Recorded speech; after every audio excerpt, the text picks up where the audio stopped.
RG Kar medical কলেজের ঘটনার প্রতিবাদে এবার প্রতিবাদ মিছিল স্কুল পড়ুয়াদের। শালবনী থানার গোদাপিয়াশাল চারুবালা বালিকা বিদ্যালয়ের শিক্ষিকা ও ছাত্রীরা একটি বিক্ষোভ মিছিল করে শালবনী এলাকায়। মিছিলটি স্কুল থেকে বেরিয়ে 1 থেকে 1.5 কিলোমিটার পথ পরিক্রমা করে। মিছিল থেকে দোষীদের চরম শাস্তির দাবি করা হয়।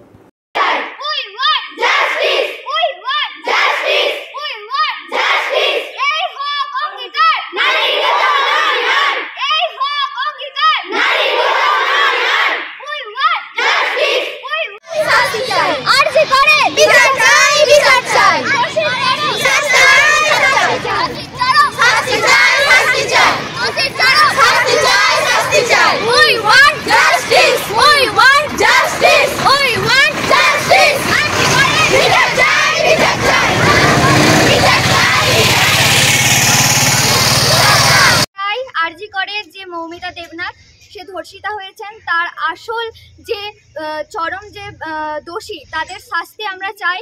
আর আমরা একজন নারী হয়ে কেন ধর্ষিতা হব? আমাদের কি কন্যাশ্রী হওয়ার কোনো অধিকার নেই? আমরা কেন ধর্ষিতা হব? একজন নারী কেন স্বাধীনভাবে রাস্তায় বেরোতে পারে না? একজন নারী কেন নিজের চেষ্টায় নিজের ইচ্ছায় রাস্তায় পার হতে পারে না, নিজের পায়ে দাঁড়াতে পারে না? আমরা চাই এই ঘটনার যে আসল যে মূল দোষী তাদেরকে এখনো আমরা ঠিকঠাকভাবে দেখতে পাচ্ছি না। শুধু একজনই নয়, এই চক্রান্তের পিছনে অনেকজন আছেন, সেটা আমরা জানি।